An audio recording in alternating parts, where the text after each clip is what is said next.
The sun was a hammer.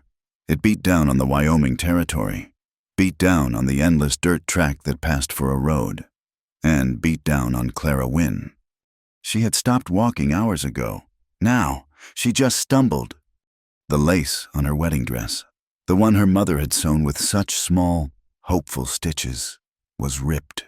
The front of it was a ruin, stained with alkali dust and the dark, ugly spots from where she had fallen. Again and again, a bruise, shaped like a man's thumb, was darkening on her jaw. Her feet, pushed into thin shoes meant for a parlor, were bloody. She had been walking, or trying to, since the wagon pulled away, since they had stopped, just pulled the horses to a stop in the middle of this awful, empty land. They had told her to get out, just for a moment, to gather some sage, and when she had turned back, her hands full of the gray-green stems, the wagon was moving. She had run, screaming his name, Amos.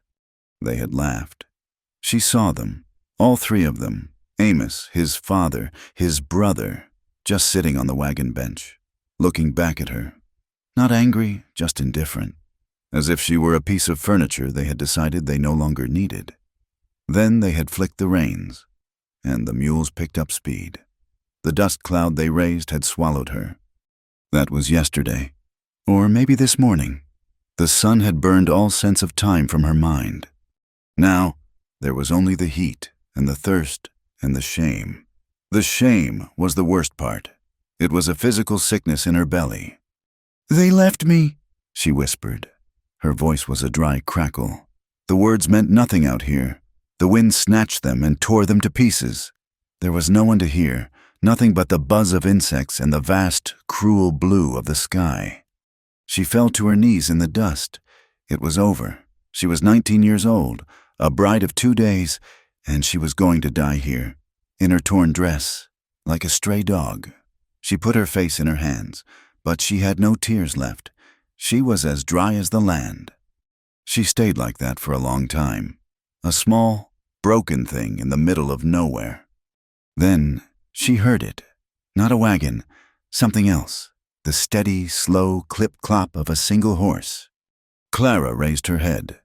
The sun blinded her. She shielded her eyes, her hands shaking. On the horizon, where the heat shimmered off the ground, a figure was approaching. A man on a horse. Fear, cold and sharp, cut through the exhaustion. It could be anyone. A road agent, a band of rough men from the railroad camps, a lone prospector half mad from the sun. None of them would be kind to a woman found alone. She tried to stand, to run, to hide, but her legs were water. She could only kneel there, waiting. He rode closer. He was tall, even sitting on the horse. He wore a heavy coat, despite the heat, and a hat pulled low, its brim stained with sweat and dirt. He was leading a pack mule. He stopped his horse maybe 10 feet from her. He just sat there, looking. His face was hard, not cruel, just worn down, like old leather or wind-blasted rock. He had a beard, thick and untrimmed. She couldn't see his eyes, not really, just shadow. He said nothing. The silence stretched. The horse stomped a fly. Clara's heart hammered against her ribs. She was too weak to beg, too terrified to speak. He looked at her, then at the empty road stretching out in both directions. He seemed to be adding things up. The dress, the bruises, the lack of a horse or wagon. Clara tried to say, "Help me," but only a gasp came out. The world tilted. The bright sun and the dark shape of the man spun together. The ground rushed up. She fainted, collapsing sideways into the white dust. When Eli Garrison saw her drop, he felt tired. It was just one more thing. He had ridden to Cheyenne for supplies and was heading back to his homestead. He did not want company. He did not want trouble. And the woman on the ground was nothing but... He swung down from his horse. His movements were slow, deliberate. He was a man who wasted nothing, not energy, not words.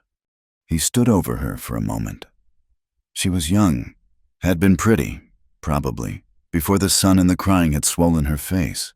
He saw the bruise on her jaw, the raw blisters on her feet. He saw the fine material of the dress. Now ruined, he grunted. It was a bad business. He bent down. He did not touch her gently. He was not a gentleman. He slid one arm under her knees and the other under her back and lifted. She weighed almost nothing, a bundle of sticks and cloth. Without a word, he carried her to his horse, adjusted her weight, and swung himself up into the saddle. He settled her in front of him, her head lolling against his chest. She was limp, breathing shallowly. He nudged his horse with his heels, and the pack mule followed.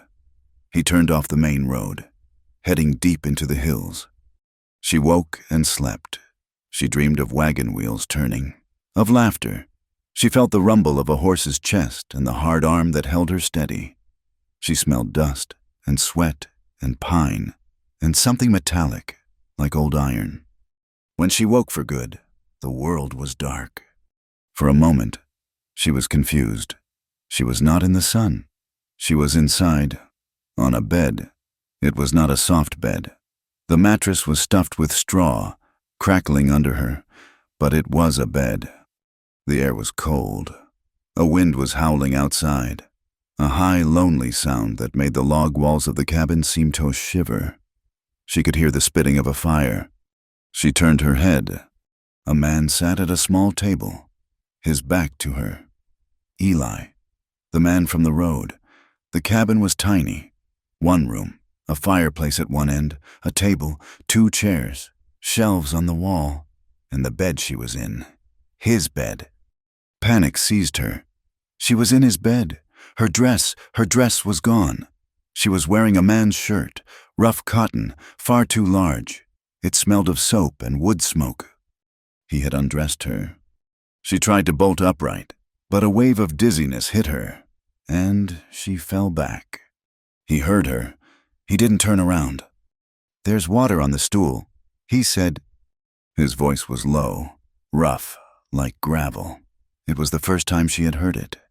Her eyes darted to the small, 3-legged stool beside the bed. There was a tin cup of water, a damp rag in a bowl, and a long, sharp knife with a bone handle. A knife. He had left a knife within her reach. Her hand, shaking, moved under the coarse blanket and grabbed the handle. It was heavy, real. She pulled it close to her chest. He still hadn't turned. He seemed to be mending a piece of leather harness. "Where am I?" she whispered. Her throat was raw. "My place." What did you do to me?" He finally turned. He was older than she'd thought, maybe 40. His eyes were a pale, washed-out blue. They held no warmth, but no malice either. They were just empty. "Gave you water. Took off that dress. It's yonder." He nodded toward a hook by the door, where her torn dress hung. "Useless thing." He stood up. Clara flinched, gripping the knife handle so tightly her knuckles went white. He was tall. He almost touched the low rafters. He ignored her fear, ignored the knife she was so obviously holding. He walked to the fireplace, picked up a bowl, and ladled something into it from a black pot hanging over the coals. He brought it to her. Stew. The smell of rabbit and root vegetables filled the cabin. Her stomach cramped with a pain that was pure hunger. He set the bowl on the stool, next to the water. "Eat," he said. It was not a request. She stared at him, wild-eyed. "Why? Why did you bring me here? What do you want?" He looked down at her, his expression unchanged. He seemed to be thinking, or maybe he just didn't see the point in answering. He shrugged, a small movement of his heavy shoulders. "Couldn't ride past," he said. He turned his back on her, went back to the table, and sat down to his own harness mending. He was either a fool, or he was so dangerous he didn't even consider her a threat. She didn't know which was worse.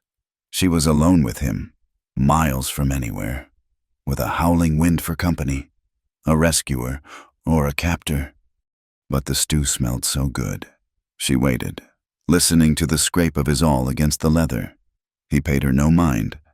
Slowly, still holding the knife in her left hand, She used her right to pick up the bowl. She ate like an animal, hot stew burning her mouth, not stopping until the bowl was empty. Only then did she let herself sleep again. For 3 days, they lived like that.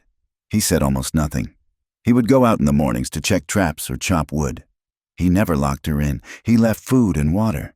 He slept on a bedroll near the fire, his rifle and his boots right next to him. Clara's strength returned, but her fear remained. It was mixed with a deep, aching confusion. He had not harmed her.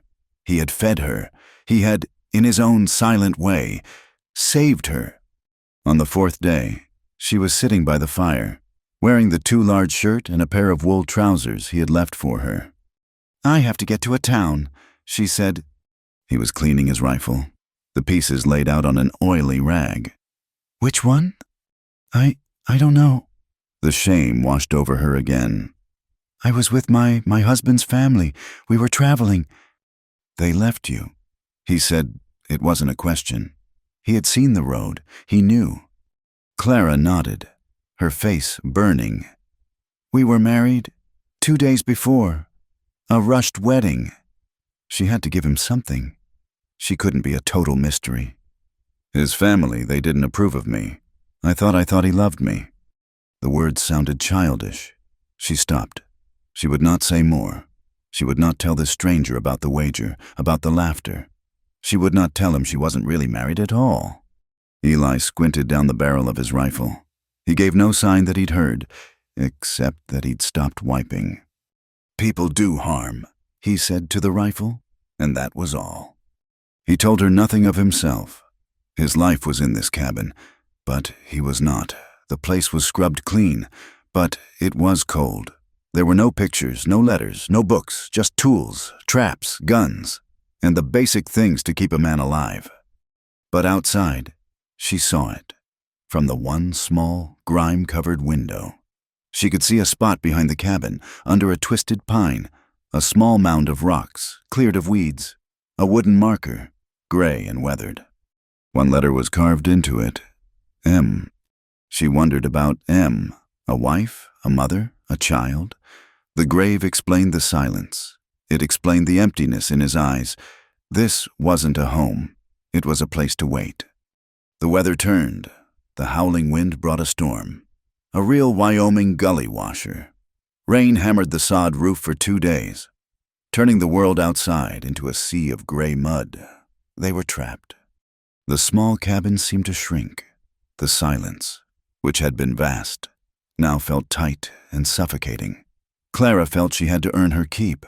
She was not his prisoner, but she was his dependent, and she hated it. She tried to help. She tried to cook. The flour was coarse, and the biscuits she made were hard as rocks. He ate them without complaint, which was somehow worse than criticism. She tried to mend his clothes. Her hands, soft and unused to labor, fumbled with the thick needle and heavy thread. Her neat, small stitches looked ridiculous against the rough, patched fabric. She was clumsy, useless. She was a parlor ornament, and out here, she was just in the way. He would watch her struggle for a moment, then wordlessly take the task from her, the knife to cut the salt pork, the axe to split the kindling, and do it himself in 3 swift, efficient movements. The shame was constant. She was a burden. On the 2nd night of the storm, it all became too much. The sound of the rain, the suffocating closeness of the silent man, the memory of the wagon driving away. She lay in the bed. He had insisted she keep it, and tried to muffle her sobs in the rough blanket. But they were too big. They were torn from her. Raw sounds of grief and terror and utter loneliness. In the darkness, she heard him move. She went rigid. The crying stopped, caught in her throat. He got up from his bedroll. He was a tall shadow against the dim orange glow of the embers.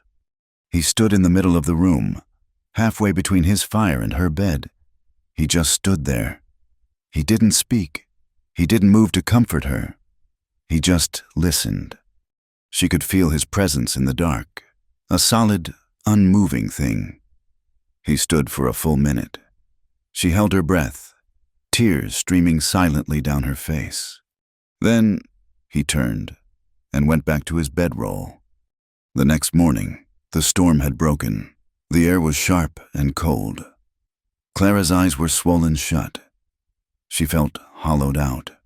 He was by the fire, making coffee. He didn't mention the night before. She got up, her voice a hoarse whisper. "Thank you." He glanced at her, then back at the fire. "For what?" "For the food. For saving me." He grunted, which might have been a nod. He passed her a tin cup of coffee. It was black and bitter, but it was hot. She drank it, the heat spreading through her. She had to end this. She was a disgraced woman. She couldn't stay here, bringing her shame into this man's quiet, grieving house. "I have to leave," she said, her voice stronger now. I can't stay. I'll find work in a town, as a seamstress or a laundress." Eli finished his coffee and stood up. He walked to the cabin's single door and pulled it open. The bright, cold morning light flooded in. He looked at her. He looked at her soft hands, her thin frame, her haunted eyes. Then he looked out at the land. The hills were steep, the ground was wet and rocky, and the sky was a huge, empty white. "You won't last a day out there," he said. It was not a threat. It was not an order. It was a simple, brutal fact. Clara looked past him, at the unforgiving, beautiful, terrible land. She knew he was right. The wagon had abandoned her to die. This man had only postponed it. She was trapped by the land, trapped by her own uselessness, and trapped by the silent, watchful man who had, for reasons she could not understand, refused to ride past. She lowered her eyes and gave a small, defeated nod. Eli Garrison watched her for a long moment. Then he, too, nodded. He reached for his hat, put it on his head, and stepped out into the morning, leaving her alone by the fire. He had told her she would not last a day.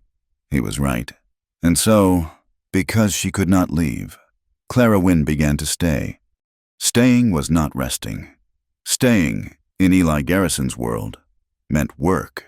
The land demanded it, and he, in his silent way, expected it.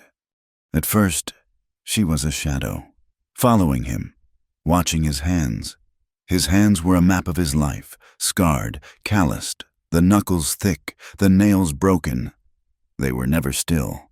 They mended harness, split wood, cleaned game, stoked a fire. She started small. She hauled water from the creek, her shoulders burning from the weight of the buckets. She learned to bank the fire at night so a few coals glowed red in the morning. He handed her an axe one morning. It was a small one, but it was heavy. She looked at him, confused. "Kindling," he said. He pointed to a pile of larger rounds. She tried. She lifted the axe, brought it down, and it bounced off the wood with a dull thud, stinging her hands. She did it again, her teeth grit. The axe head glanced sideways. He watched for a full minute, his face blank. Then he stepped forward, took the axe from her, and with two swift, easy cracks, split the wood into perfect, small pieces. He handed the axe back to her. "Again," he said. She hated him for it, hated the ease in his body, hated her own weakness. But she did it. She chopped until her palms were raw and blisters formed. When she was done, she had a small, messy pile of kindling. He looked at it, then at her, and gave a single nod. It felt like praise. Her hands changed. The blisters broke, bled, and hardened into calluses. The skin thickened. She learned to cook on the open hearth, to judge the heat, to make biscuits that were not stones and beans that were not burned. She learned the smell of coffee boiling was the true start of the day. She took his mending. His shirts were worn thin, the elbows out, the cuffs frayed. Her stitches were still too neat, but they were strong. She sat by the firelight, her head bent, pulling the heavy thread, and for the first time in her life, she felt useful. Eli's quiet, which had once been a threat, became a kind of anchor, The world outside was loud, the wind in the pines, the shriek of a hawk, the yip of coyotes. But inside the cabin, there was just the scrape of his knife on a trap, the crackle of the fire, and the sound of their breathing. It was a big silence, not an empty one. It had weight. She saw the gentleness he kept hidden. He spoke to his horses, a low murmur that was softer than any tone he ever used with her. He'd stand with his big, rough hand on the mare's neck, just breathing with the animal. One evening, the cabin door hinge, held by leather straps, finally gave way. The door sagged, letting in a knife's edge of cold air. Clara shivered. Eli just looked at it. He went outside, came back with a new piece of thick hide, and set to work. He didn't curse, he didn't sigh, he just fixed it. His big fingers, which she'd seen gut a deer, worked the awl in the sinew with a slow, patient care. He was a man who fixed what was broken. That thought stayed with her. The grave, though, the single M drew her. It was the one piece of him that was not in the cabin. She found him there one afternoon. He wasn't praying, just standing, looking at the pile of rocks. The wind was high, pulling at his coat. She stood a few feet behind him. "Mr. Garrison?" He didn't turn. "Clara." He had started using her name. It sounded strange in his rough voice. The grave? Who is M?" She expected him to tell her it was none of her business. Expected him to walk away. He stayed still for a long time, looking at the rocks. "My wife," he said. His voice was flat, empty. "Martha." He said the name as if it hurt his mouth. "What happened?" she whispered. "Miscarriage. Took the baby. Fever took her a week later. This land it takes." He said nothing more. He turned and walked back toward the cabin.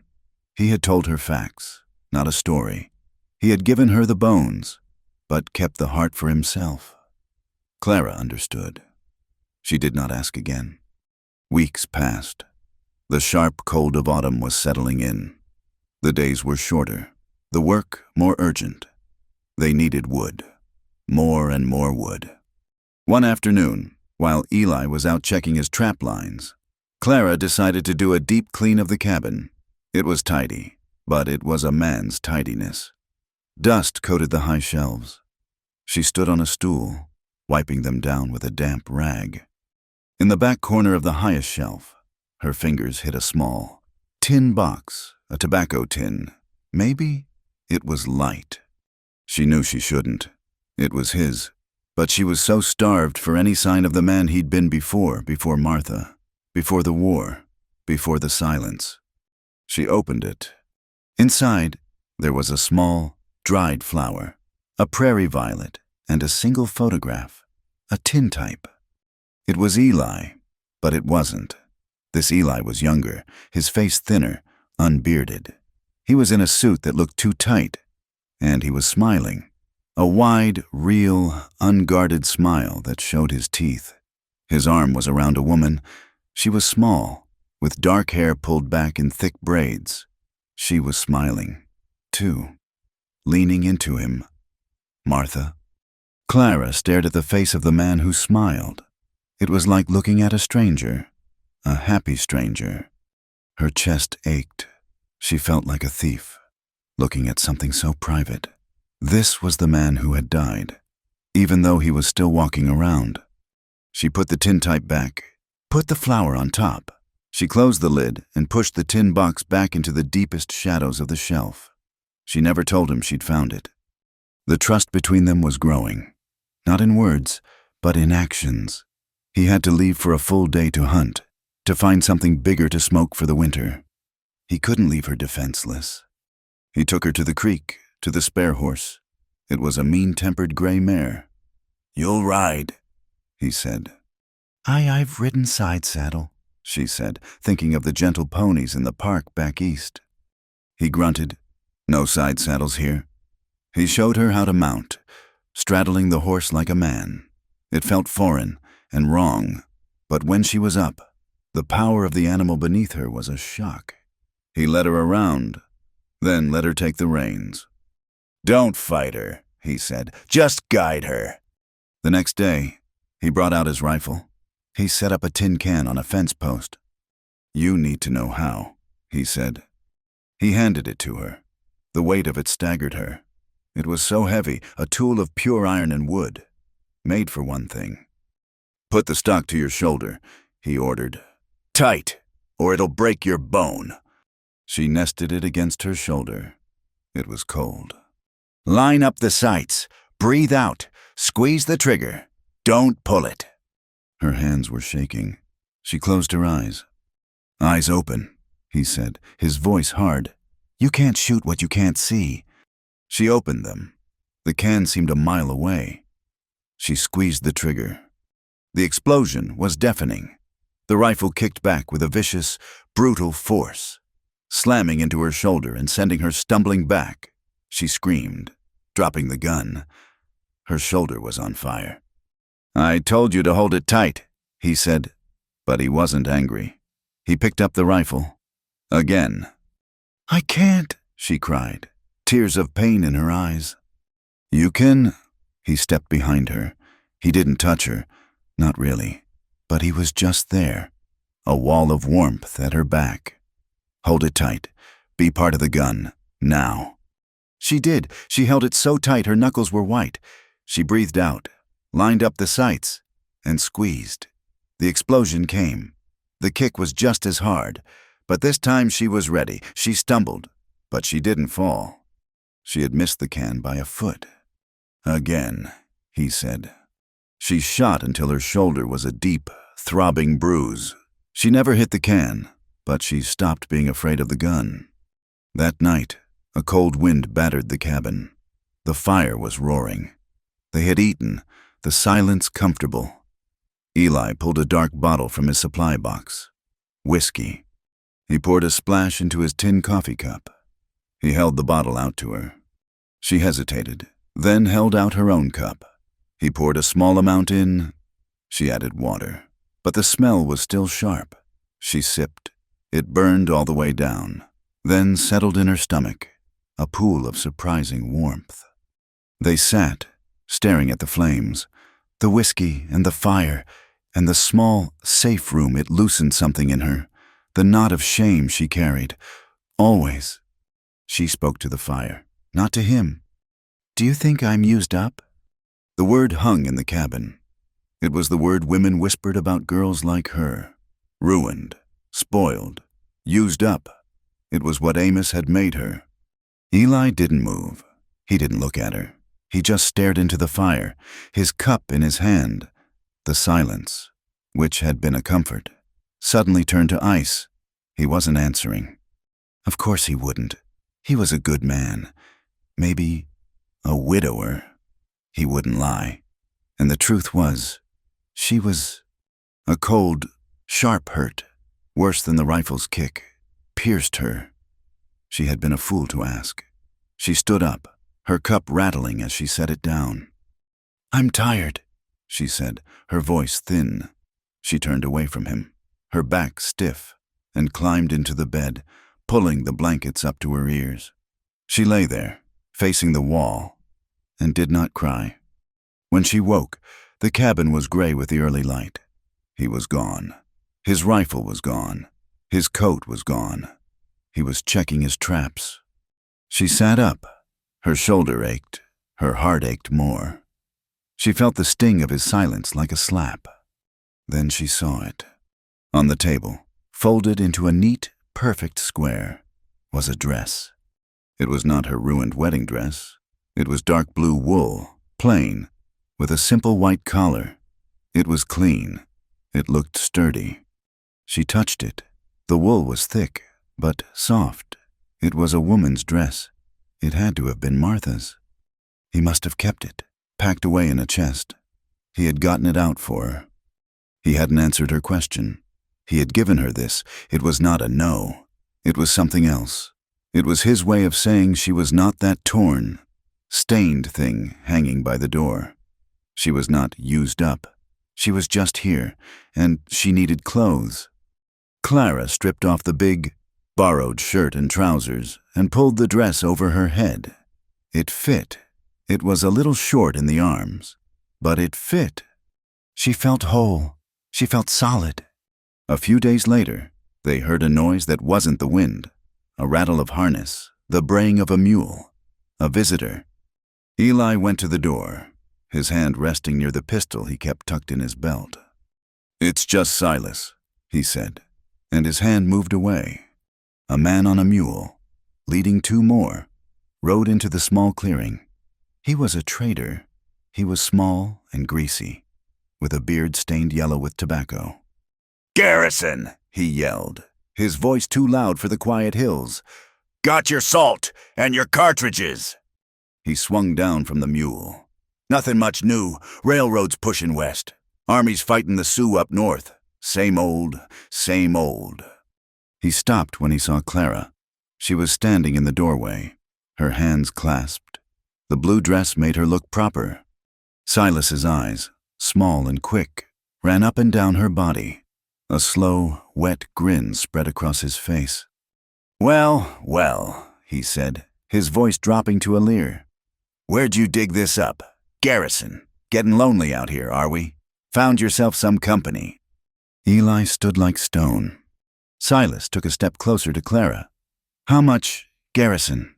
She for rent, or are you keeping her for yourself?" It happened so fast. Clara didn't even see Eli move. He crossed the yard in 2 strides. He didn't speak. He grabbed Silas by the front of his greasy coat, lifted him off his feet, and slammed him back against the log wall of the cabin. The sound was a heavy, sickening thud. The trader's head snapped back. Eli leaned in, his face inches from the man's. His voice was not a shout.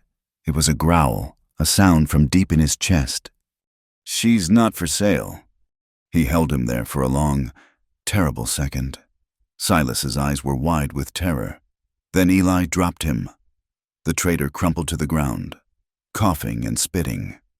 "Get your goods," Eli said, "and get out." Silas scrambled. Grabbing the salt and the ammunition boxes, he threw them on the ground, mounted his mule, and rode off, not looking back. Clara was shaking. Her hands were pressed to her mouth. No one had ever stood for her. Eli stood at the door, his back to her, watching the trader disappear. He was breathing hard. The violence still hummed off him, making the air in the cabin tight. He did not turn around. He did not speak. That night, the silence was different. It was broken. The violence had changed the air. They sat at the table, the stew in their bowls untouched. Clara couldn't hold it anymore. He deserved to know what he was defending. He deserved to know the truth. He wasn't my husband," she whispered. Eli looked up. His eyes were dark in the firelight. "Amos," she said, the name like poison. "It was a trick. My father, he owed Amos's father money, a gambling debt. I was part of the payment." She was looking at her hands, twisting in her lap. "They had a preacher. I thought it was real. I thought he was handsome. He said sweet things. I thought it was a new life. But it was just to settle the debt. It was a game. The wedding wasn't even real. The preacher was just a drunk from the rail camp." She finally looked at him. "They didn't just leave me, Mr. Garrison. They used me for 2 nights, and then they dumped me like trash because the debt was paid."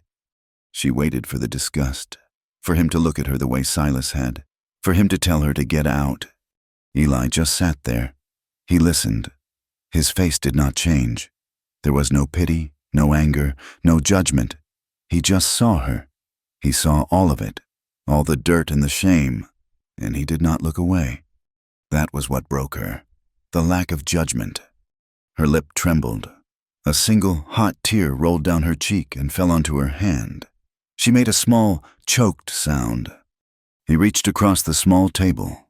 His hand, scarred and rough from the axe and the traps, covered hers. It was so big, it covered her whole hand.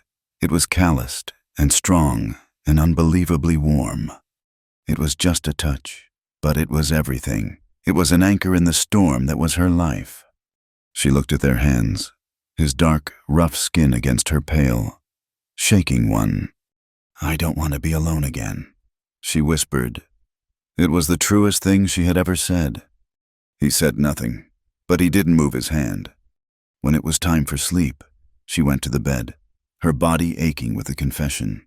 She lay down, facing the wall. She heard him move. "Not to the hearth." She heard the sound of his bedroll unfurling.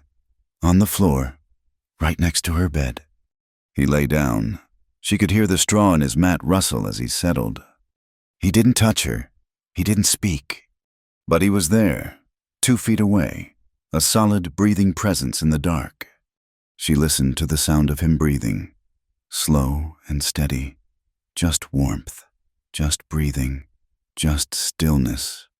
And for the first time since her mother had kissed her goodbye, Clara Wynne was not alone, and she was not afraid. He still slept on the floor, but the line between his bedroll and her bed, which had once been a sharp, clear boundary of fear, had softened. It was just where he slept. His presence nearby was a comfort, a solid weight in the dark. It kept the nightmares at bay. They fell into a rhythm. It was a life measured not by clocks, but by the sun and the needs of the day. Morning, the scrape of his razor, the sharp smell of coffee, the low murmur he gave the horses as he fed them. Day, the sound of his axe, steady and strong, or the quiet of the cabin as he went to hunt. For Clara, it was the bubbling of the stew pot, the scrape of the scrubber on the floor, the pull of the thread through his thick wool socks. Night, the click of the latch as he barred the door, the shared meal at the small table, the long, quiet hours by the fire. In those hours, he began to talk. It happened in pieces, like he was pulling scraps of himself out of a box he had kept locked for a long time. He would stare into the flames, his hands idle, and a memory would surface. He spoke of Tennessee, not of a grand home, but of green hills, a wide porch, and a creek that ran clear. He spoke of the red clay soil, so different from this Wyoming rock. Had a farm, he said one night, his voice low. "Good land, my father's land." "What happened to it?" Clara asked, her own mending still in her lap. "The war." He said the words like they were a curse. "I went to fight for the Union. My brothers, they went the other way." He stopped. He picked up a stick and poked at the embers, sending a shower of sparks up the chimney. "When I came back," he continued, "I was wearing the blue coat. My family, they didn't see a son. They saw a traitor. The farm, it was gone, sold off to pay war taxes. Nothing left. My brothers were dead. My PA wouldn't look at me." He had lost everything. Not just his wife, but his home, his past. He had come west, like so many others, to bury the man he had been. He had built this cabin with his own hands, a fortress against a world that had taken everything from him. Clara listened. She understood, in a way she hadn't before. The grave marked M. Martha hadn't just been his wife. She had been his new beginning, and the land had taken that, too. They were 2 ghosts, she thought, hiding in the hills. The peace they found was fragile, but it was real. It was built on shared work and long silences. And one day, that peace was broken by a sound that was so foreign, neither of them recognized it at first. Laughter. It started, as most surprising things did, with a mistake. Clara was bringing in a newly opened sack of flour from the small lean-to. Eli held the door for her. She was trying to be strong, to be as capable as he was, and she had refused his help to carry it. "I have it," she insisted. She was 2 steps from the table when the burlap weave, old and dry, tore. It was not a small tear. The entire bottom of the sack gave way. A cloud of white exploded in the cabin. Flour went everywhere. It covered the floor, the table, the stew pot. It settled on Eli's dark beard, turning it ghostly white. It coated Clara from her hair to her shoes. She stood frozen, horrified. It was such a waste. Flour was precious. It was a disaster. She looked at the white mess, at Eli's face, and her lip began to tremble. She was waiting for the anger, for the disappointed sigh, for him to just take the broom and wordlessly clean up her mess. Eli looked at the floor. He looked at his beard, which was now comically white-dusted. He looked at Clara, who looked like a terrified, pale statue. A strange sound rumbled in his chest. His shoulders shook. The corners of his mouth, which she had only ever seen pulled tight in a line, twitched. Then he laughed. It was a rusty sound, like a hinge that had not been opened in a decade. It was deep and loud and real. It shocked her. She stared at him, and the absurdity of it, the white cloud, his stunned expression, the sheer totality of the mess, struck her. A small giggle escaped her. It was a nervous sound at first. He saw her face, her eyes wide, a smudge of flour on her nose, and he laughed harder. And then Clara laughed. She laughed until tears ran down her flour-caked cheeks. She laughed for all the days she had cried. She laughed because he was laughing. It was a wild, bright, beautiful moment. When it finally stopped, they were both breathless. The cabin was silent again, but the silence was different. It was warmer. "Well," Eli said, wiping a tear from his own eye with a floury hand, "reckon we'll be eating biscuits for a week." He got the broom, but this time she got the dustpan, and they cleaned it up together. The laughter had opened a door, but the world outside was still waiting. It came in the form of a rider, a man who was not Silas the trader. This man was hard, wearing a badge, a deputy, traveling from Cheyenne. He stopped in their clearing, and Eli was on the porch before the man had even dismounted. Eli's body was a solid wall, blocking the doorway. Clara watched from the shadows of the cabin, her heart turning to ice. "Mornin'," the deputy said, nodding. "Eli Garrison." "That's me. Just making my rounds. Heard you were up this way. Been talk of some trouble? You seen anyone passing through?" "Just the trader, Silas, a few weeks back." Eli's voice was flat.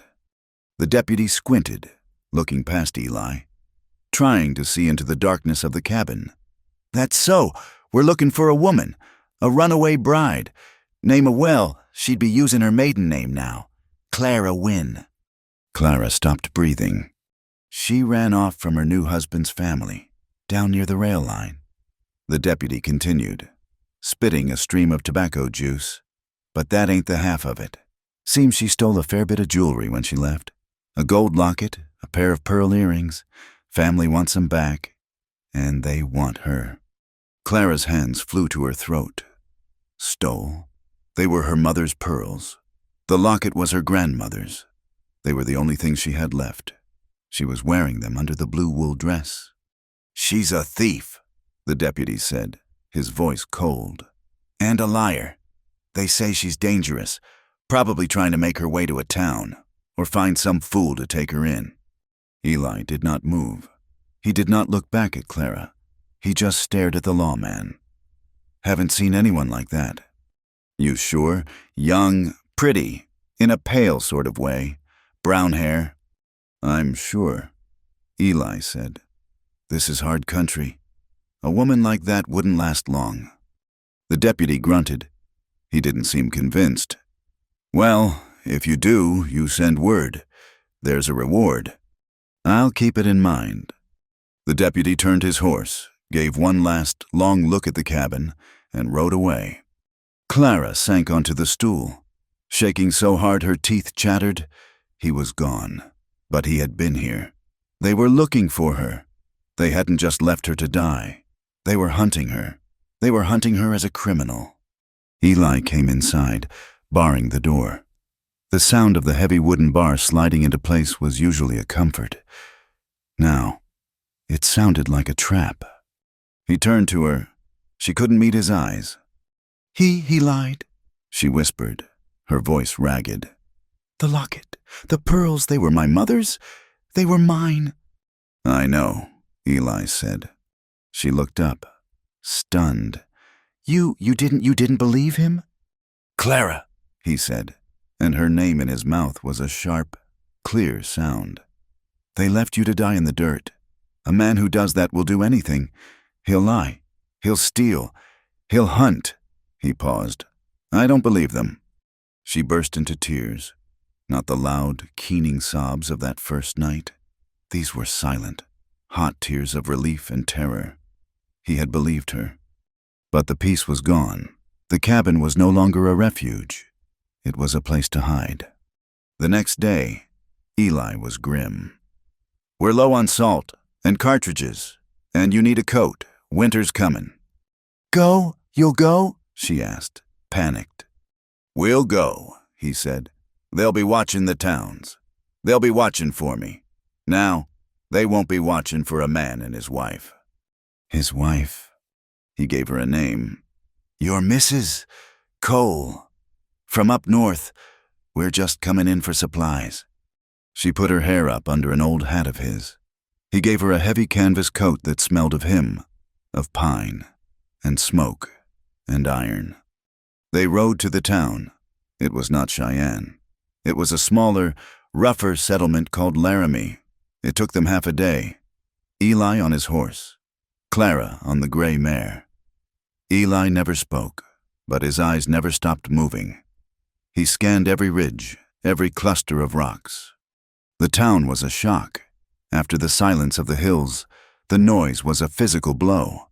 Men shouted, wagons rattled over the hard-packed street, a piano played badly from a saloon. And the people, so many people, they stared. They stared at Eli, tall and hard, his rifle in the scabbard on his horse. And they stared at Clara.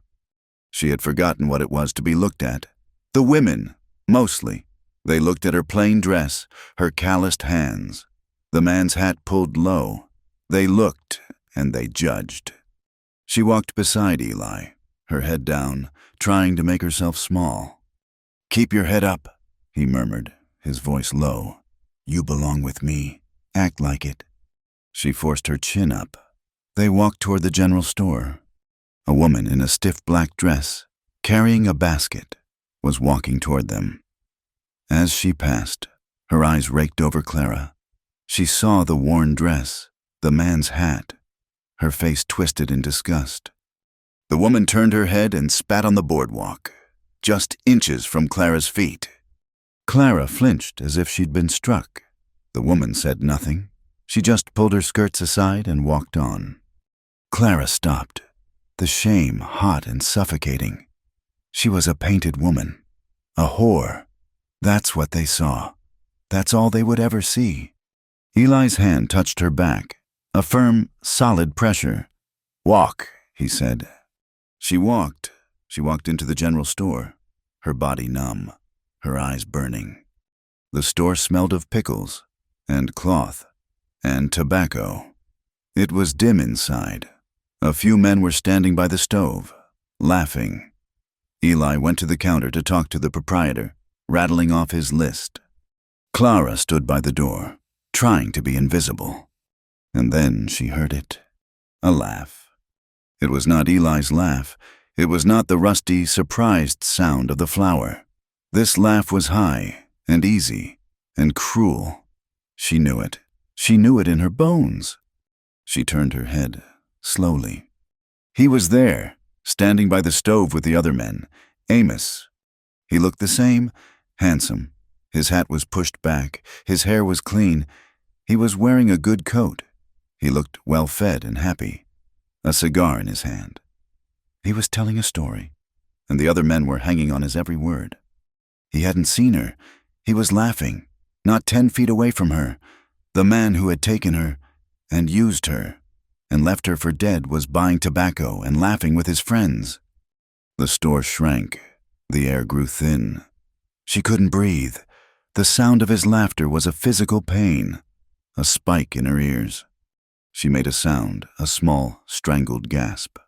She turned and fled. She ran out of the store, bumping into a man at the door. She didn't stop. She ran down the boardwalk, blind, her heart trying to hammer its way out of her chest. She ran until she reached the horses, and she hid between them, pressing her face against the gray mare's coarse, warm neck. She was shaking. She was going to be sick. He was here. He was here. A moment later, Eli was there. He had the sacks of supplies in his arms. He dropped them.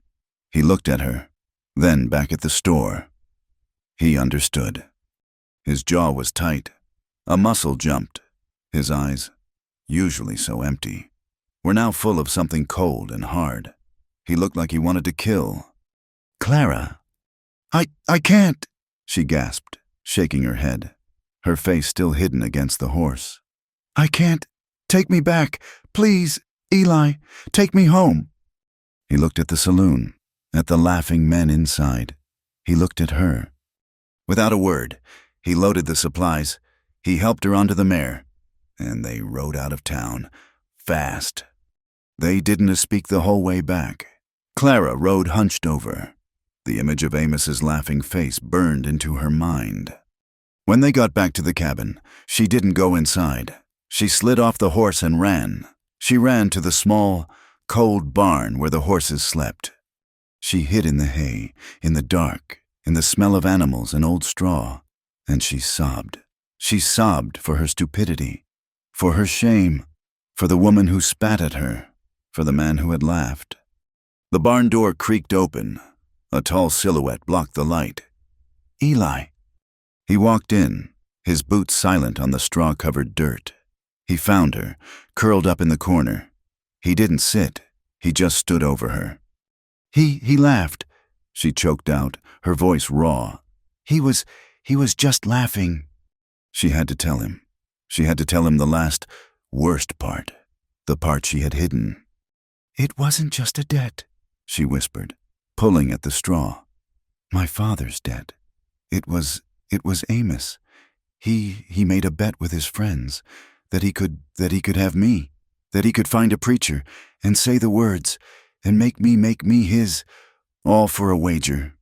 She looked up at him, her face a ruin of tears and hay. "He bet them $50 he could have me, and another $50 he could get rid of me within a week, and he won." This was the final, ugly truth. She was not a jilted bride. She was not even a payment. She was a gamble, a playing card. "I thought it was real," she cried, her voice breaking. "I was so stupid. I gave him everything. I gave him all I had. And it was just a joke." She expected him to turn, to walk away. This was too much. This was a filth that could not be washed off. Eli stepped closer. She flinched, trying to push herself deeper into the hay. He knelt. He knelt in the dirt and the straw, in front of her. She tried to push him away, her hands hitting his hard chest. "Don't," she sobbed. "Don't look at me. I'm ruined. I'm what they say I am." He caught her wrists. His grip was not hard, but it was absolute. He held her. He leaned in, forcing her to look at him. His pale blue eyes were not empty now. They were blazing. "You're not what they made you," he said. His voice was rough, a command. He held her face, his calloused, rough hands cupping her jaw, his thumbs wiping the tears from her cheeks. She was trembling. He was trembling. He leaned in, and his mouth covered hers. It was not a gentle kiss. It was not sweet. It was slow, and it was desperate. It was trembling. It tasted of salt and whiskey and grief. It was not about passion. It was about need. It was his silence and her pain and the awful, lonely land, all crashing together. It was a kiss that said, "You are not alone. I am here." It was the first real thing she had felt in her entire life. That kiss in the barn broke something open. It was a seal on a tomb, and now the air was rushing in. He led her back to the cabin, his hand a firm, warm pressure on her lower back. He did not let go until they were inside, and he had barred the door. That night, she went to the bed, and he unrolled his bedroll on the floor, just as he had before. But she lay there, her body thrumming, her skin remembering the rough, desperate press of his mouth. She could hear him breathing, 2 feet away. It was not enough. "Eli?" she whispered into the darkness. He made a low sound to show he was listening. "I am cold." She heard him shift, the rustle of the straw mat. Then his weight was on the bed beside her. He did not get under the blankets. He just lay on top of them, a heavy, solid line of warmth next to her. He was fully dressed, boots and all. He reached for her hand, just her hand. He found it under the blanket, and his calloused fingers laced with hers. "Go to sleep, Clara," he said, his voice a low rumble. And she did. She slept deeper than she had in her entire life, anchored by his grip. In the morning, they woke to coffee and silence, just as before. But the silence was new. It was full. When he passed her the cup, his fingers brushed hers, and he did not pull away. The rhythm of their days changed. The line between them had been erased. He still slept on top of the blankets, a guardian, but his hand always found hers. Nights, by the fire, were different. He would be mending a trap, and she would be sewing, and his foot would rest against hers. Hushed touches. A stray piece of her hair would fall, and he would, with a slow, almost clumsy movement, tuck it behind her ear. His quiet was no longer an absence. It was a presence. It was him, listening. But as the bond between them thickened, so did Clara's guilt. She watched him one morning, splitting wood, the easy, powerful swing of the axe, the clean crack of the wood, the way he breathed in the cold air. He was a good man. He was a solid man. He had lost everything, and he had not broken. He had bent, but he had not broken. He was tied to her now, a woman who was not just abandoned, but shamed, a woman who was hunted as a thief, a woman who was nothing but a barroom wager. She carried the stew pot to the table that night, and the weight of her unworthiness was heavier than the iron. She set it down. He looked up, his pale eyes catching the firelight. "Eli," she said, her voice small, "you deserve better." He stopped, his spoon halfway to his mouth. "Better than what?" "Than me, than this." She wrung her hands. "You deserve a whole woman, a good woman, not someone broken." Eli put his spoon down. He looked at her, and his face was not hard, but it was not soft. It was just true. "Clara," he said, and his voice was very quiet. "You look at me, you see a man who can build a cabin, hunt his meat, and stand up to a fool like Silas. You see a man who is strong." He leaned forward. "You know what I see? I see a man who ran. I see a man who let his brothers go to a war he didn't believe in, and then he joined the other side. I see a man who came home and his own father spat on his boots." He looked down at his scarred hands. "I see a man who brought his wife out to this God-forsaken place, thinking he could start new, but he couldn't. He was full of anger and death, and she died. This land, I brought her here, and it killed her, and the baby." He looked up at her, and his eyes were raw. "You think you're broken? I ain't whole. Clara, I ain't been whole for 10 years. Maybe 2 broken pieces, they just fit."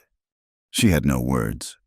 She just sat down, and for the first time they ate their meal not as a man and a woman hiding, but as 2 people who had seen the bottom of things, and had found each other there. The peace lasted 4 more days. Then the rider came back. It was the same deputy. He rode into the clearing, not slow this time, but with a purpose. Eli was on the porch in an instant. He had been mending the door latch. The heavy hammer was still in his hand. "Garrison," the deputy said. He didn't dismount. He kept his hand near his holster. "I've been asking around." "That your job?" Eli said. "It is, and folks in Laramie say you were in town, with a woman." Clara, just inside the door, felt her blood turn to ice. "Folks say," the deputy continued, his eyes narrow. that you bought supplies a man alone don't need, and that your woman, she ran out of the general store like the devil himself was on her tail." Eli stood, solid. The hammer in his hand was very still. "My wife died. Deputy, I had some of her things. A dress. Sold it for cash. A man in the store was unkind. My friend was upset. We left." He had lied so fast. He had built a new story in a second. But the deputy just smiled. It was not a nice smile. "That's a good story, Garrison. But the thing is, the woman who ran out, she matches the description of Clara Wynne, the thief, the one with the reward." "You're on my land, deputy," Eli said. His voice was low, a growl. "You're accusing me of harboring a fugitive." "I'm asking questions. Where is she, this friend?" "She left," Eli said. "Didn't like the hills. Headed back east." The deputy stared at the cabin, at the wisp of smoke coming from the chimney. He stared at Eli, at the hammer. "You're a Union man," the deputy said, a sneer in his voice. "Heard that about you. A man who turned on his own. A man like that, he'd lie about anything, wouldn't he?" "You've asked your questions," Eli said. "You're done here." For a long second, the two men were locked in a war of wills. The deputy's hand was on his gun. Eli's hand was tight on the hammer. Finally, the deputy shook his head. "This ain't over, Garrison. That reward is $500. That's enough to make a man's neighbors very curious." He yanked his horse's reins, turned, and galloped away. The clearing was silent, but he had left the poison behind. $500. Eli came inside, barred the door, and slowly, deliberately, put the hammer back in its place. He turned to Clara. She was already pulling the blue wool dress from its peg. She was packing the few things she had: a comb, her mother's locket, which she'd hidden under the mattress. "Clara, he knows," she whispered, her hands shaking. "He knows I'm here. $500. Eli, what's to stop Silas? What's to stop anyone? They'll come for me, and they'll hurt you for hiding me." "Stop," he said. "I won't," she cried, turning on him. "I won't be the reason you get. I am not a curse. Eli, I will not be a curse on this house." She had her small bundle. She grabbed the heavy coat he'd given her. She made for the door. He was there before her. He didn't just block the door. He was the door. "Get out of my way," she pleaded. "I'll go south. I'll find a way." "You'll die," he said. "The snows are coming. You'll be dead in 2 days." "It's better than you being dead," she screamed. "Don't you understand? They will kill you because of me." "No," he said, and his voice cut through her panic. He put his hands on her shoulders. His grip was strong. "You told me they made you run. They hunted you. You ran from them. You ran from Laramie. I'm telling you now. Clara, you're not running again." "But, Eli, this is my home. You are in my home. I protect what's mine." He pulled her, and his arms went around her, pulling her tight against his chest. She was still holding her pathetic little bundle. She dropped it. She buried her face in his coat, and he held her, his hand on the back of her head, just holding her while she shook. "We'll be fine," he whispered. It was a lie, but it was a lie she needed. The attack came 3 days later. The tension had been a living thing in the cabin. They slept little. Eli kept his rifle clean and loaded, leaning by the door. He only went as far as the wood line, never out of sight of the cabin. But his traps were his living. He had to check them. "I'll be back before noon," he said, his hand on the door. "Don't go," she whispered. "We have to eat," he said. "Bar the door behind me. Don't open it for anyone." He left. She barred the door. The morning was a torture. Every snap of a twig, every call of a bird, was the deputy. It was Amos. It was a bounty hunter. Noon came. He was not back. 1 o'clock. The sun was high and cold. She paced the small cabin. her hands twisted in her apron. 2 o'clock. She was by the window when she saw him. He was stumbling. He was not walking his usual long-legged stride. He was stumbling and leaning on his rifle like a crutch. She tore the bar from the door and ran. "Eli!" He was 50 yards away, his face pale, covered in sweat despite the cold. "Get inside," he grunted. He reached the porch and fell against the wall, his rifle clattering to the boards. He was clutching his side, his hand covered in blood. She screamed. She pulled him inside, half dragging, half carrying him. He was a dead weight. He collapsed onto the bed, groaning, his teeth clenched. "The door," he gasped. "Bar the door." She slammed it, dropped the bar. She ran back to him, her hands shaking so badly she couldn't unbutton his coat. "A knife," he said. She grabbed one, cut the heavy coat away. His shirt was soaked. It was a dark, spreading stain. "They'll kill you," she sobbed, pulling the shirt back. "Oh, God, Eli, they'll kill you." It was a bullet graze, but it was deep. It had torn a long, raw furrow along his ribs, an inch to the left, and it would have gone through his heart. He was bleeding a lot. "Boil water," he ordered, his voice tight with pain. "Whiskey and rags, clean rags." She moved. She was not a parlor doll anymore. She was a woman from the hills. She stuffed wood in the fire, hung the kettle. She ripped one of the few good sheets into strips. She grabbed the whiskey bottle. She came back to him. He was pale, his eyes closed.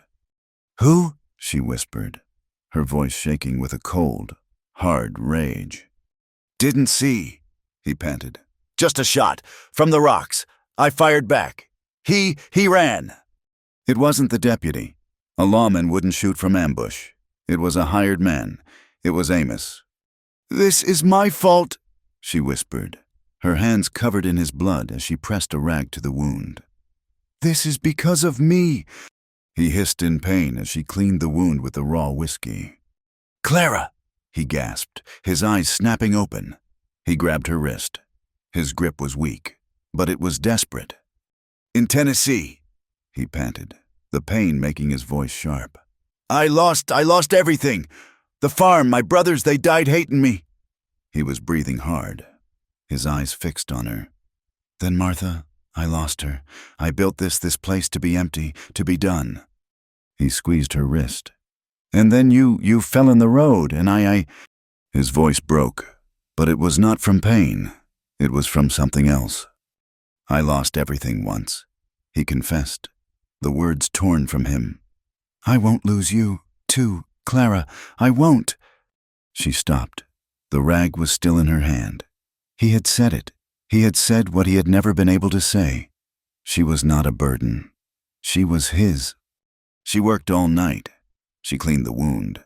She stitched it, her hands shaking, her small, neat stitches so different from mending a sock.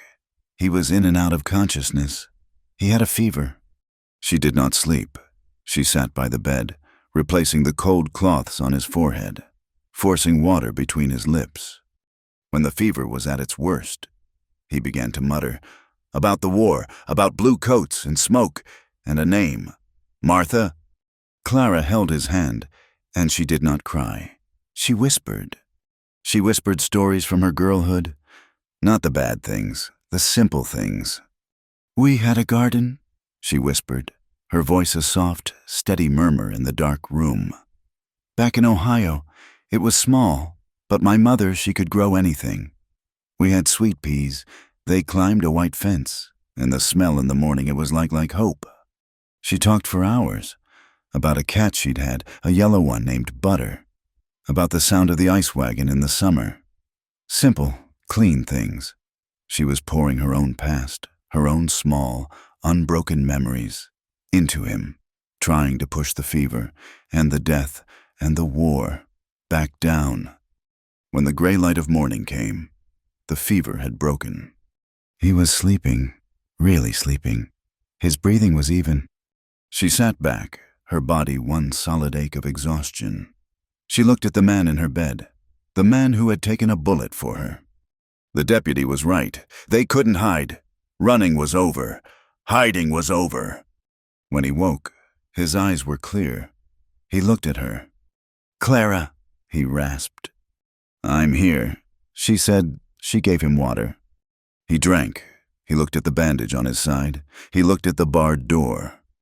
"He'll be back," Eli said. "I know," Clara said. We can't wait for him. Eli, I have to face him. I have to face Amos. I have to make this right." She thought he would argue. Tell her to stay. Tell her it was too dangerous. He just nodded. Slowly. He winced as the movement pulled his stitches. "You're right," he said. "They'll never stop. Not as long as you're a thief with a price on your head." He looked at her. "We do it together." It was a terrible plan. It was the only plan. They waited 2 days, until Eli could stand, until he could ride, though it pained him. On the morning they were to leave, he did something strange. He took a shovel and walked, slowly, to the grave under the pine. Clara followed. He didn't dig at the grave. He dug in his saddlebag, and he pulled out the small tin box, the one with the picture. He opened it. He took out the dried violet, and the tintype of him and Martha, smiling. He looked at it for a long, long time.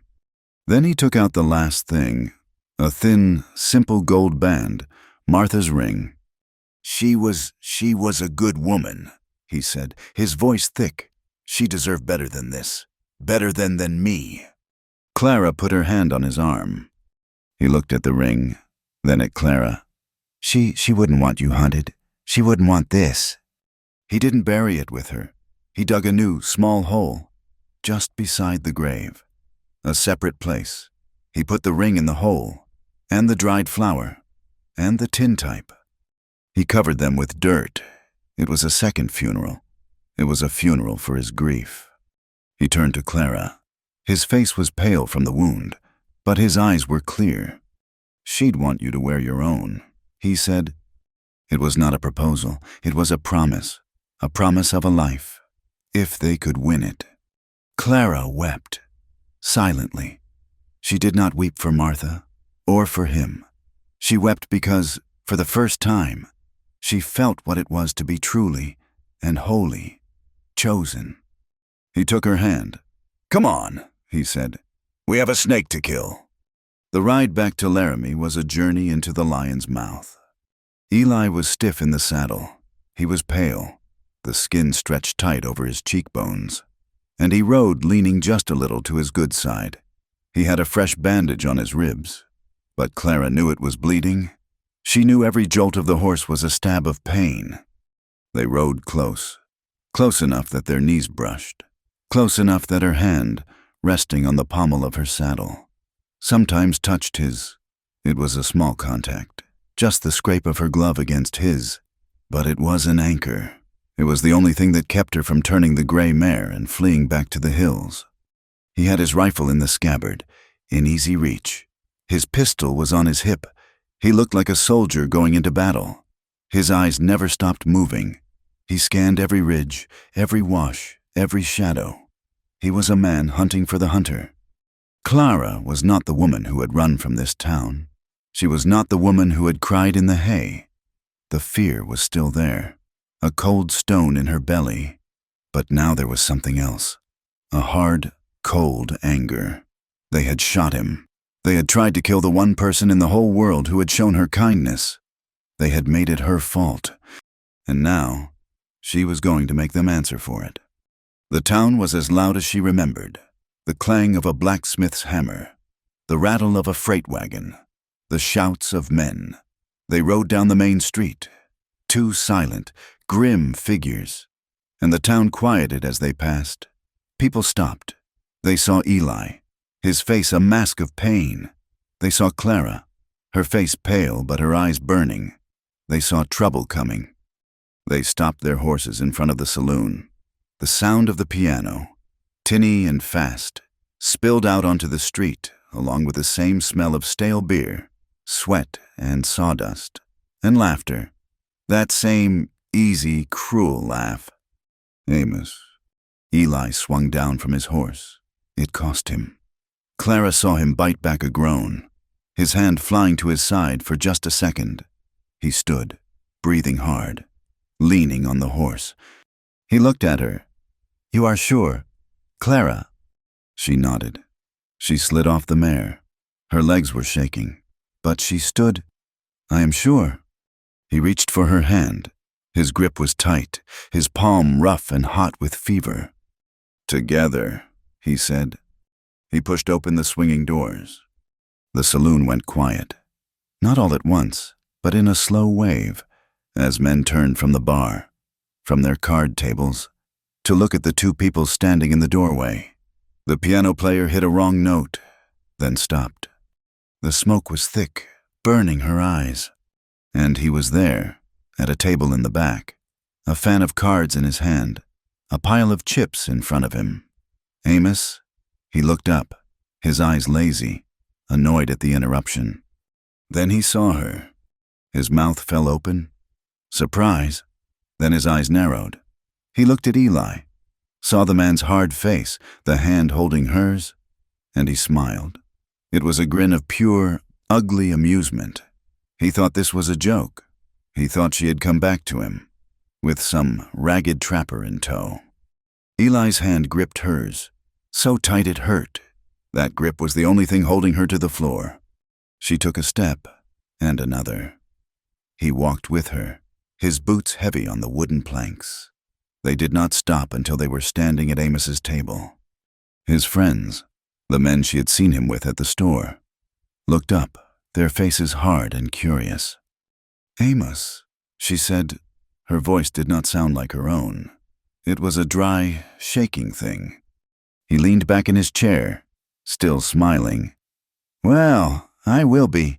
Look what the wind blew in. Did you come back for more, girl? Get tired of your new man already?"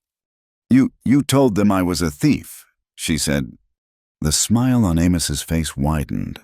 He looked around at his friends, as if to say, "Listen to this." "A thief?" he said, and he laughed. The sound hit her like a slap. "Honey," he said, his voice dripping with false sweetness, "you were not anything. You were not a wife. You were not a thief. You were just a bet, a $50 bet, and I won. The words were meant to kill, to destroy her, right there, in front of all these men." Clara looked at his handsome, laughing face. She saw the man who had whispered promises to her in the dark. She saw the man who had laughed from the wagon as he left her to die. She saw the man who had sent a bullet into Eli's side. Her hand moved. It was not a thought. It was a reflex, born of all the rage and all the shame. She let go of Eli's hand and she slapped Amos across the face. The sound was a crack. It was sharper, louder than any sound in the room. The laughter stopped. The smiling stopped. The entire saloon went dead quiet. Amos's head had snapped to the side. A red mark, shaped like her hand, was rising on his cheek. He stared, in pure, cold shock. Then his eyes, dark and furious, turned on her. He raised his hand, his whole body tensing to strike her back. He never got the chance. Eli moved, fast as a snake. Despite his wound, he grabbed Amos's rising wrist and twisted. "She is not for you to touch," he growled. At the same time, he stepped between them, pushing Clara behind him. "She deserves justice," Eli said, his voice a low rumble that filled the silent room. Amos tore his wrist free, his face purple with rage. "Justice? You backwoods trash! This is none of your business!" He shoved Eli. It was a mistake. Even wounded, Eli was a force. He did not shove back. He hit. He put all of his weight, all of his anger, into one punch. It caught Amos square on the jaw, and the man went down, crashing over his chair, scattering cards and chips. Amos's friends were on their feet in an instant.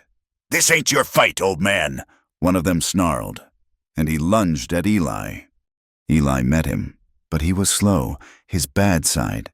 The man hit him, hard, right in his wounded ribs. Eli roared. It was a sound of pure pain and fury. He stumbled back, gasping, clutching his side. The other 2 men were moving in, circling him. They were going to beat him to death. Clara screamed, "No!" She was not the girl who fainted. She was not the girl who cried. She was the woman who had shot a rifle. She looked around, frantic. The bartender was hiding, his head down, and on the wall, behind him, was a rack of rifles. She ran. She scrambled behind the bar, grabbed the first one she could reach. It was a heavy Winchester. She didn't think. She pulled the hammer back. The click-click sound loud in the suddenly noisy room. "Get back!" she shrieked. They did not hear her. One of them had a chair, was raising it to bring down on Eli, who was on one knee, trying to get his pistol. Clara lifted the rifle. She did not aim at them. She aimed at the ceiling. She squeezed the trigger. The explosion was deafening. It was a cannon in the small room. Plaster and dust rained down from the ceiling. Everyone froze. The men with the chair dropped it. Eli looked up, his face a mask of sweat and pain. Clara stood behind the bar, the rifle smoking, her arms shaking from the kick, but she did not lower it. "Stop it!" she screamed. "Stop it right now!" The saloon doors burst open. What in the name of God is going on here? A man stood there, a heavy, star-shaped badge on his coat. He was older than the deputy, with cold, clear eyes. This was the sheriff. Amos was getting to his feet, holding his bleeding nose. "Sheriff, thank God! Arrest her! That woman, that's the thief, Clara Wynn, the one we told you about. She attacked me, and he is her accomplice!" The sheriff looked at Amos, at Eli on the ground, and at Clara, who was still holding the rifle. "Put the gun down, ma'am," he said, his voice calm, but full of command. Clara slowly lowered the rifle and put it on the bar. "Now," the sheriff said, walking into the center of the room. "Someone is going to tell me what happened, and it better be the truth." "She's a liar!" Amos shouted, spitting blood. "She ran off from me, stole my family's pearls." "He is lying," Clara said. Her voice was shaking, but it was clear. All eyes were on her. This was it. "My name is Clara Wynn," she said, stepping out from behind the bar. Eli was using the bar to pull himself to his feet. He was watching her, trusting her. "I did not run away," she said, her voice getting stronger. He and his family, they abandoned me on the road, 80 miles from here. They left me to die." A murmur went through the room. "She's crazy," Amos scoffed. "He told me," Clara continued, her eyes locked on the sheriff, "that we were married, but it was a lie. The whole thing. His father owed my father a gambling debt. I was the payment." The room was dead silent. This was a story worse than theft. And it was a wager," she whispered, the last, awful truth. "He made a bet with these men that he could have me and get rid of me, and he won." She looked at Amos's friends. They would not meet her eyes. "The pearls, the locket, they were mine," she said, her voice rising. "They were my mother's. He is lying.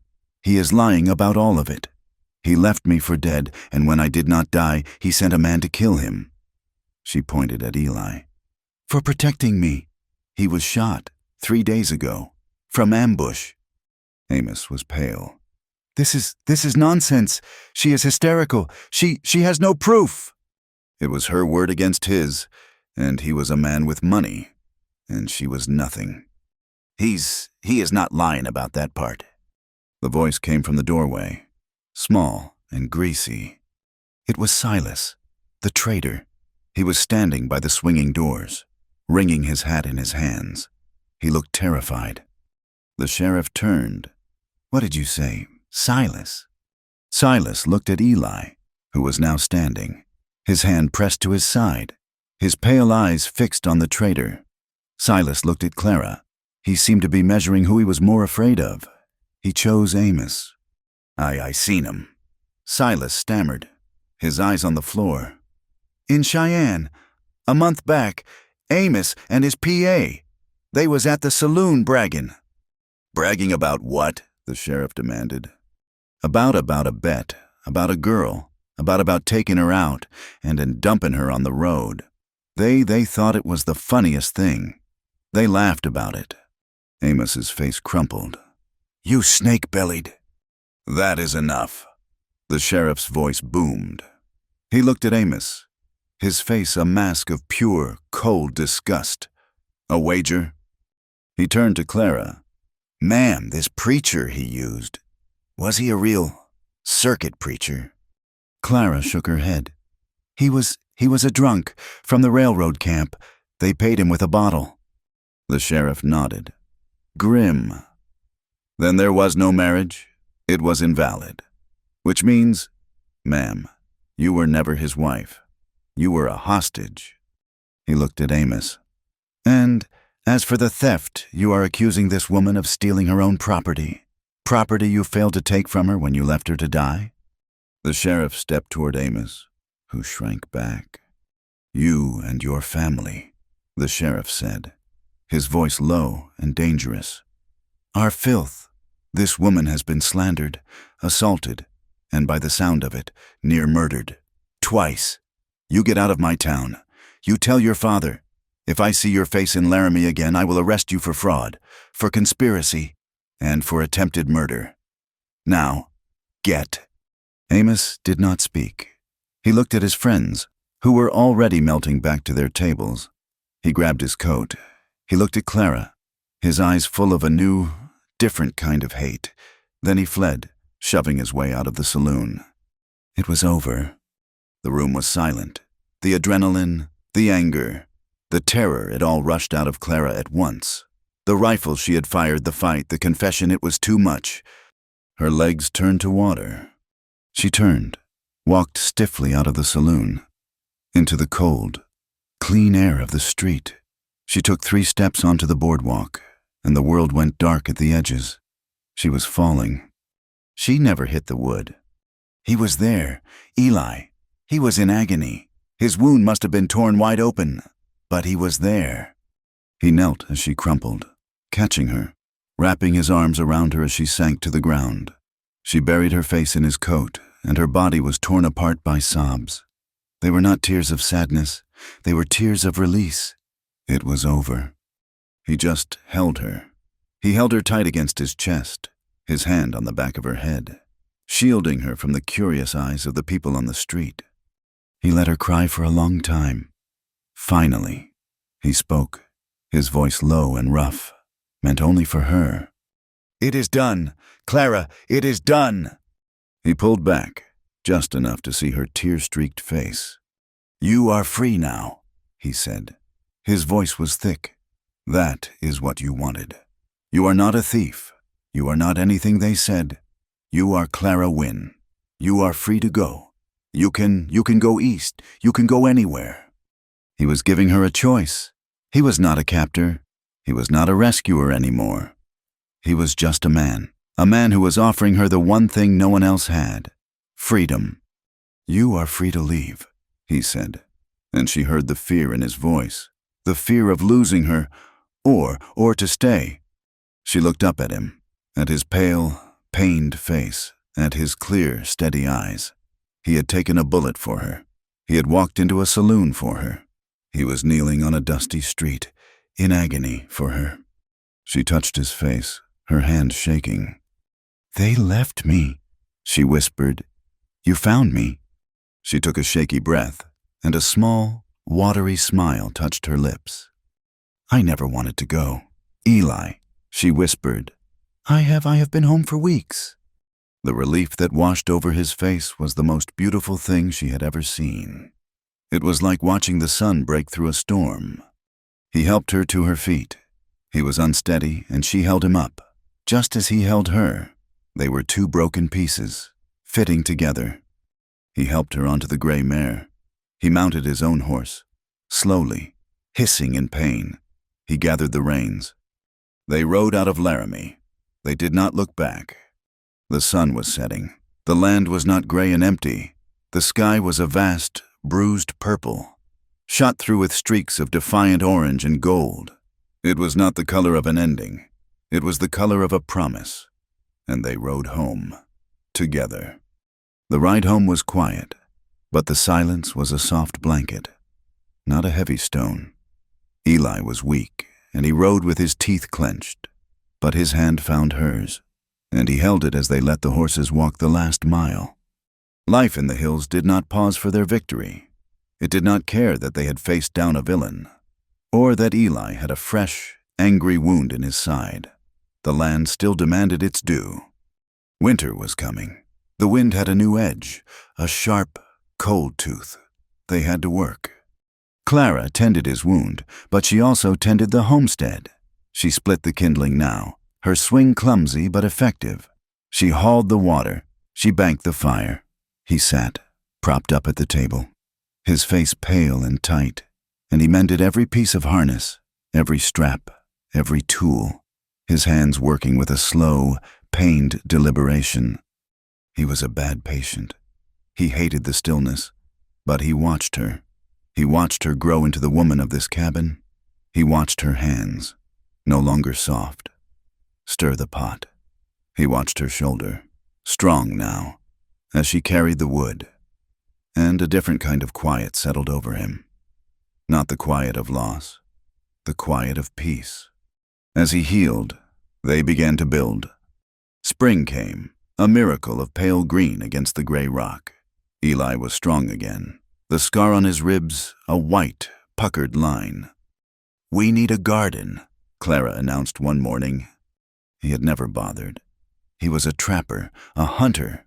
A garden was for families, for staying. He just nodded.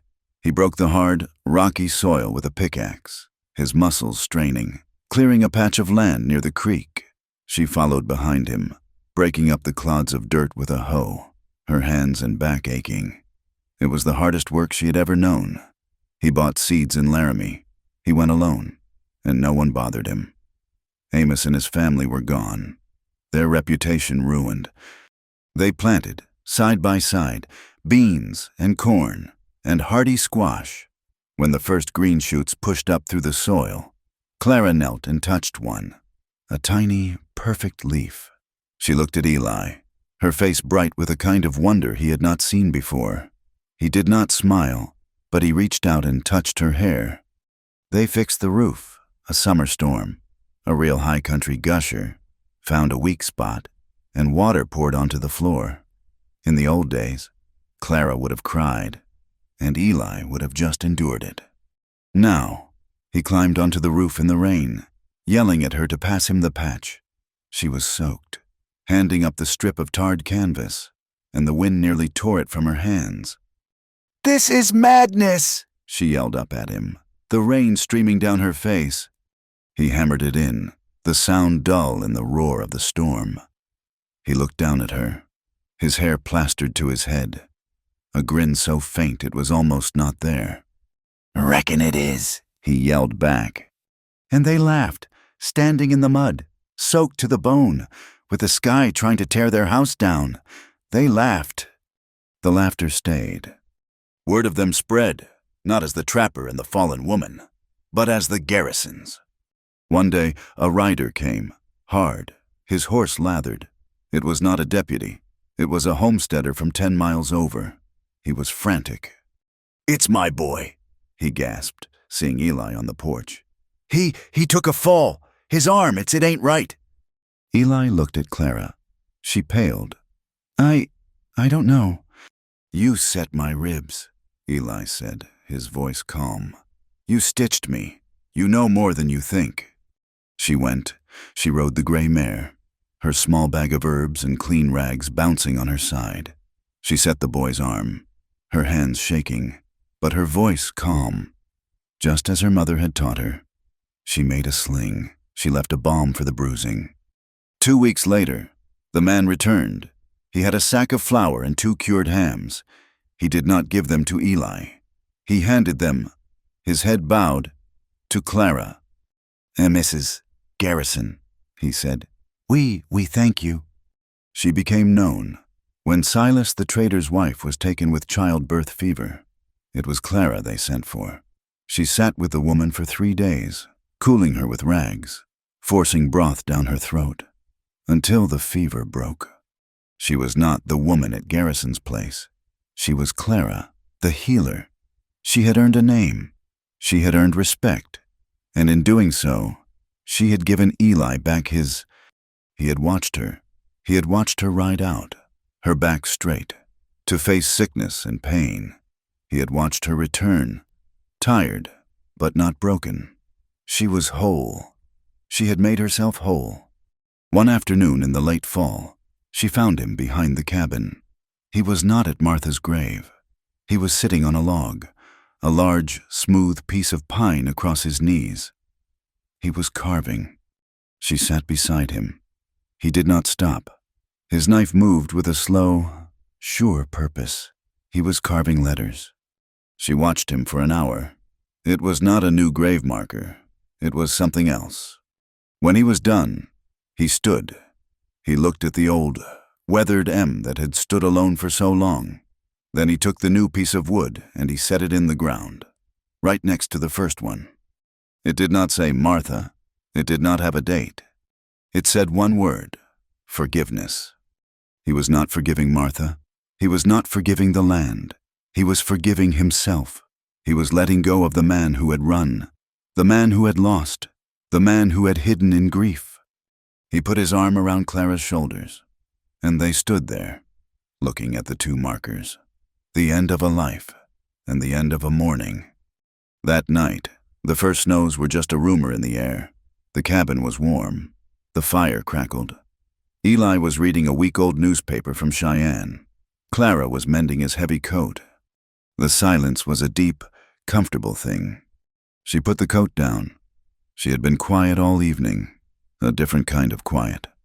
She got up and went to him. He looked up from the paper.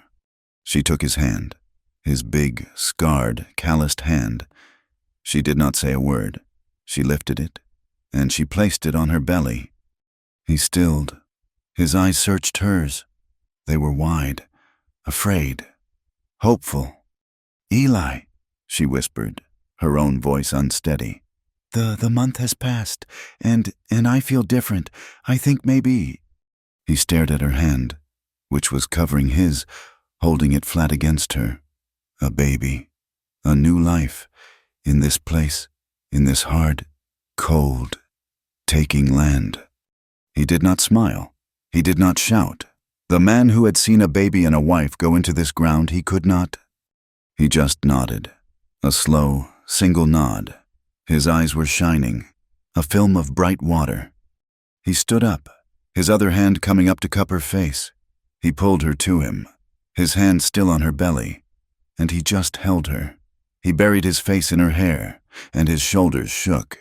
He held her, and the future, all at once, with a desperate, terrified, and absolute love. The fire came in the dead of summer. A dry lightning strike miles away, had smoldered for days, and then the wind changed. It came as a smell, at first, a sharp, stinging smoke. Eli was outside in an instant. He looked north. The sky, which should have been blue, was a sick, churning yellow. "Clara!" he yelled, his voice a sound she had never heard, pure, raw fear. "The well! Buckets! Now!" It came fast. It came faster than a man could run. A roaring wall of orange, leaping from treetop to treetop. The world turned to heat, and smoke, and thunder. They did not try to save the woods. They did not try to save the barn. They fought for the cabin. They were a team. He ran to the creek with the heavy yoke, filling the buckets. She stayed by the cabin, soaking the walls, the sod roof, beating out the sparks that landed with wet blankets. The air was fire. It scorched her lungs. Her eyes were streaming. "The roof!" Eli roared. A burning branch had landed, and the sod was starting to smolder. He scrambled up, a bucket in his hand. She was on the ground, throwing water as high as she could. They were coughing, gasping. It's too much," she cried, the smoke tearing the words from her. He looked down at her. His face was black with soot, his eyes red. He looked at the cabin, their home. He looked at her. "No," he yelled. "We do not lose this." He fought like a madman. She fought like a mother. They fought for the wood and the stone and the life inside her. They fought until the fire passed, a great roaring beast that had taken what it wanted and moved on, leaving a black, smoking world behind. The sun rose on a wasteland. The barn was gone. The woods were gone. Just black, skeletal trees. But the cabin stood, scorched, wet, stinking of ash. But it stood. They were sitting on the ground by the well, the only green spot left. They were wrapped in a single, scorched, wet blanket. Her hair was full of ash. His hands were burned. They sat there for an hour, just breathing. The world was silent, except for the hiss of dying embers. Clara leaned her head against his shoulder. She looked at the black, ruined world. It was so much like the world she had been left in. "They left me," she whispered. The words were a ghost, an old memory. Eli, his body one solid ache, turned his head. He put his sooty, raw hand under her chin, and he turned her face to his. He looked right into her soul. "I didn't," he said. The first snow of winter came early. It was a gentle, quiet fall, covering the black, scarred land with a thick, clean blanket of white. It made the world new. Eli came in from checking the new trap lines, his shoulders covered in white. He stomped the snow from his boots, his breath a cloud. Clara was by the fire, sitting in the chair he had built for her. She was mending a tiny, impossibly small shirt, made from one of his old, soft ones. Her belly was high and full under her wool dress. She looked up as he came in. She smiled. He did not smile back. He just looked at her. He looked at her, and the fire, and the small, safe cabin, and the snow falling outside the window. He looked at his whole world. He hung his coat. He walked over to her. She looked up at him, her eyes questioning. He did not speak. He bent down, slid one arm under her back, and the other under her knees. "Eli," she gasped, her hands flying to his neck. What are you? Be careful." He lifted her. He lifted her as if she weighed nothing. He lifted her, and her belly, and the life inside. He held her tight. It was just like the first day. He had found her, a bruised, broken thing, and lifted her from the dust. Now, he was lifting her from a chair. In their home, he was not a stranger. He was her husband. She was not a victim. She was his wife. He held her, and he walked the 3 steps to the threshold of their cabin. He stopped, and he carried her across it. He carried her into the warmth, into the life they had built. He did not speak. She did not speak. There were no words left to say. There was only breath and warmth, and the heavy, silent, and unbreakable promise that she would never, ever be left again. Thank you so much for listening to our story. Please, let us know what you thought in the comments, and tell us where you are listening from so we can all connect. We invite you to subscribe to the Wild West Campfire channel and share your thoughts on Clara and Eli's journey.